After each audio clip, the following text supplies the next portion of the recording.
काय सांगाल तुम्ही? सकाळपासून लाईनीत उभे आहात, अजूनपर्यंत मिळालं नाही. युद्धाचा सकाळी युद्धाचा प्रसंग आला असं आम्हाला सांगितलेलं आहे. त्याच्यामुळे झालं का, युद्धाच्या प्रसंगामुळं सगळीकडे सगळ्यांच्या वस्तूंचा तुटवडा भासत आहे. आणि या तुटवड्यामधून असं आलं का आता सिलेंडर गॅस पण तुटवडा निर्माण झालेला आहे. तर सकाळी 8 वाजल्यापासून तर आता 11 वाजले, आम्ही लाईनीलाच आहेत. कोणी पावत्या फाडून घेतल्यात, कोणी काय येणार, सिलेंडर येणार आहे म्हणून 2 उरणवरनं येणार आहे. गाडी अजून का आली नाही, गाडी कधी येईल का सांगता येणार नाही. पण लोक बसलेले आहेत सकाळी 8 वाजल्यापासून.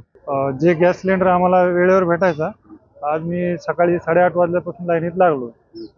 त्यांनी मला पावत्या दिल्यात आणि परत त्या पावत्या घेऊन आम्हाला परत ह्या ठिकाणी लाईन लावावं लागते. तर याचा परिणाम जाणवतोय. प्रत्यक्षात तरी सांगतात की कोणत्याही प्रकारचा गोंधळ नाही आणि अफवांवर विश्वास ठेवू नका, पण प्रत्यक्षात मात्र अशी दिसते की 4 दिवस झालं मी तरी गॅस बुकिंग केलेलं आहे आणि काल सांगितलं मला 8:30ला या, परवा सांगितलं 8:30ला या, काल मी 8:30ला इथं येऊन गेले, पण सकाळी गॅस संपलेले होते.